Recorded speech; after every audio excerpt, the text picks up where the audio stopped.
నమస్కారం.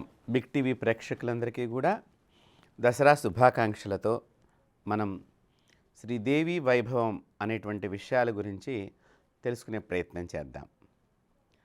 సర్వమంగళ మాంగళ్యే శివే సర్వార్థ సాధకే శరణ్యే త్రయంబకే గౌరీ నారాయణి నమోస్తుతే. అమ్మవారి యొక్క నవరాత్రులు పురస్కరించుకుని మనం అమ్మవారికి సంబంధించినటువంటి ఒక్కొక్క రోజు ఒక్కొక్క అలంకారము అమ్మవారిని మనం చేసుకుంటూ అమ్మవారి ఏ రోజున ఏ అలంకారంగా దర్శనమిస్తుందో దాని విశిష్టతని తెలుసుకోవటమే ఈ దేవి వైభవం యొక్క విశేషత.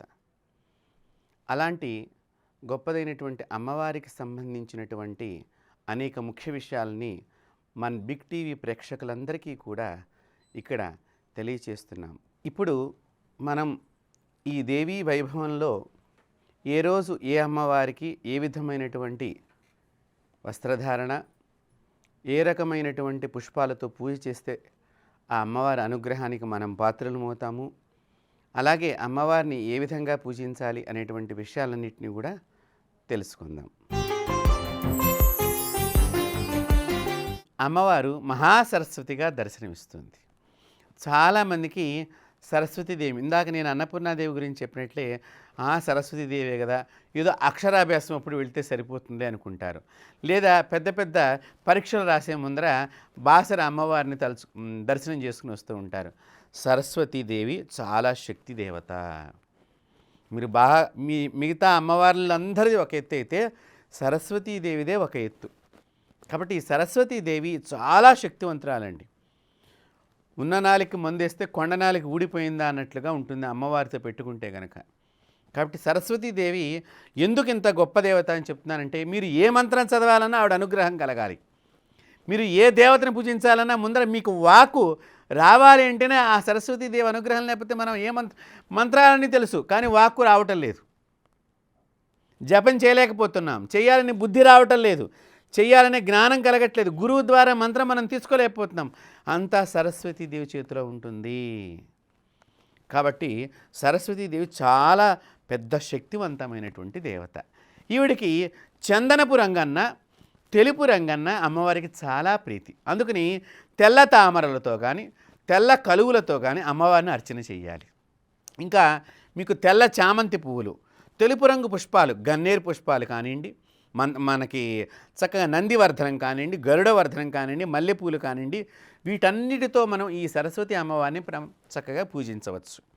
ఈ సరస్వతి అమ్మవారికి చక్కగా సంగీత సాధన చేసేటువంటి వారందరూ కూడా, అంటే సంగీత విద్యలో ప్రవేశం ఉన్నటువంటి వారు కానివ్వండి, మన పిల్లలందరి చేత కానివ్వండి, ఆ సరస్వతీదేవి రోజున చక్కగా ఆ ఇన్స్ట్రుమెంట్స్ అన్నీ కూడా, ఆ పరికరాలు, వాయిద్య పరికరాలన్నీ కూడా వారు పెట్టుకోవటం, ఈ పుస్తకాలు, పెన్నులు ఇవన్నీ కూడా అమ్మవారి దగ్గర పెట్టుకుని పిల్లల చేత కనుక మీరు ఈ సరస్వతి నమస్తుభ్యం వరదే కామరూపిణి, చూడండి అక్కడ అమ్మవారి మనకి ఏమి కామ్యములు ఉన్నాయో అన్నీ కూడా నెరవేర్చేటువంటి దేవత కింద ఆ మంత్రంలో చెప్పబడి ఉన్నది. కాబట్టి మరి అలాంటి దేవతని మనం ఎంత జాగ్రత్తగా, ఎవరైతే సరస్వతి యందు పూర్తిగా గౌరవ భావన, ఒక ప్రేమపూర్వకమైనటువంటి భయము మర్యాద కలిగి ఉంటారో సరస్వతీదేవి వారి యందు ప్రవేశిస్తుంది. చూడండి, మీకు లోకంలో ఎవరైనా ఆంజనేయ స్వామి ఉపాసకులు కనిపిస్తారు, దుర్గాదేవి ఉపాసన ఉన్నది మాకు అంటారు, దత్తాత్రేయుడు ఉపాసన ఉన్నది అంటారు, లలితా కానీ సరస్వతి ఉపాసన ఉన్నది అనే ఎవరు చెప్పరండి. చాలా తక్కువ మంది ఉంటారు. ఎందుకంటే ఆ దేవతని మీరు ఎంత కొలిచినా కూడా ప్రసన్నురాలవటం చాలా ఎందుకంటే సరస్వతి దేవి కనుక ప్రసన్నమైందంటే సర్వమంత్రశక్తి మన శరీరంలోకి వచ్చేస్తుంది. కాబట్టి సరస్వతీదేవి చాలా గొప్పది. కాబట్టి అలాంటి దేవతని మనం ప్రసన్నం చేసుకోవాలంటే కొబ్బరి వేసినటువంటి అన్నాన్ని నైవేద్యం చెయ్యాలి. కొబ్బరి పాయసం కానీ, పోపు వేసినటువంటి కొబ్బరి అన్నం కానీ ఆ అమ్మవారికి నివేదన చెయ్యాలి. ఇలా నివేదన చేసినటువంటి ఈ ప్రసాదాన్ని చిన్నపిల్లలందరి చేత తినిపిస్తే వారికి సరస్వతి కటాక్షం కలుగుతుంది. సరస్వతీదేవి అనుగ్రహం పొందాలి అంటే కనుక నమస్తే శారదాదేవి కాశ్మీర పురవాసిని త్వామహం ప్రార్థయే నిత్యం విద్యా దానంచ దేహిమే. అమ్మా, నీవు కాశ్మీర్లో ఉండేటువంటి దేవతవి, నేను నిన్ను ప్రార్థన చేస్తున్నాను, నాకు విద్యను దానం చెయ్యి. చూడండి ఆ మంత్రంలో అర్థం. విద్య దానంచ దేహిమే, ఈ దేహానికి నువ్వు విద్యను దానం చెయ్యమ్మా అనేటువంటి ప్రేమపూర్వకమైనటువంటి భక్తి భావనతో భయంతో గనక అమ్మవారిని మనం ఇలా 2 దోసెళ్ళు పట్టి అడిగితే గనక తప్పకుండా మనకి తెనాలి రామలింగుడు ఉన్నాడు కదండి, చూడండి ఆ సరస్వతి కటాక్షం ఎలా వచ్చింది. ఆయనంత పెద్ద ప్రసిద్ధమైనటువంటి కవి ఒక్కడే కాదు, పండితుడే కాదు, రాజ్యాన్ని రక్షించినటువంటి మరో రాజుగా ఆయన పేరు ముద్రపడింది. ఎక్కడెక్కడికో వెళ్ళాడు, పరదేశంలోకి వెళ్ళాడు. పరదేశంలో ఉన్న రాజులని, తన రాజుని రక్షించడానికి పరదేశంలో శత్రువుల ఇంటికి పోయి శత్రువుల చేత శభాష్ అనిపించుకున్నాడంటే సరస్వతీదేవి యొక్క అనుగ్రహమే సంపూర్ణంగా. కాబట్టి అలాంటి అనుగ్రహాన్ని ఇచ్చేటువంటి దేవత ఈ సరస్వతీదేవి. కాబట్టి మీరందరూ కూడా చక్కగా శ్రీ సరస్వతీ దేవ్యై నమః అనేటువంటి నామాన్ని మనం రోజు జపం చేసినట్లయితే, పిల్లల చేత జపం చేసినట్లయితే కనుక ఈ అమ్మవారికి నేను ఇందాక చెప్పాను కదా, తెల్లని వస్త్రం కానీ చందనపు రంగు లేత గంధం రంగు ఉంటుందండి.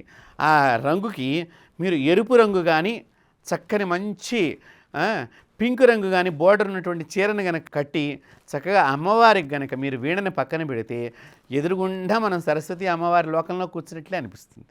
కాబట్టి మీరందరూ కూడా, మీ పిల్లలు మీరందరూ కూడా సరస్వతి కృపకు పాత్రులు కావాలని చెప్పి కోరుకుంటూ, మీరందరూ కూడా ఈ మాదిరిగా సరస్వతి దేవిని ప్రార్థించాలని చెప్పి కోరుకుంటూ స్వస్తి.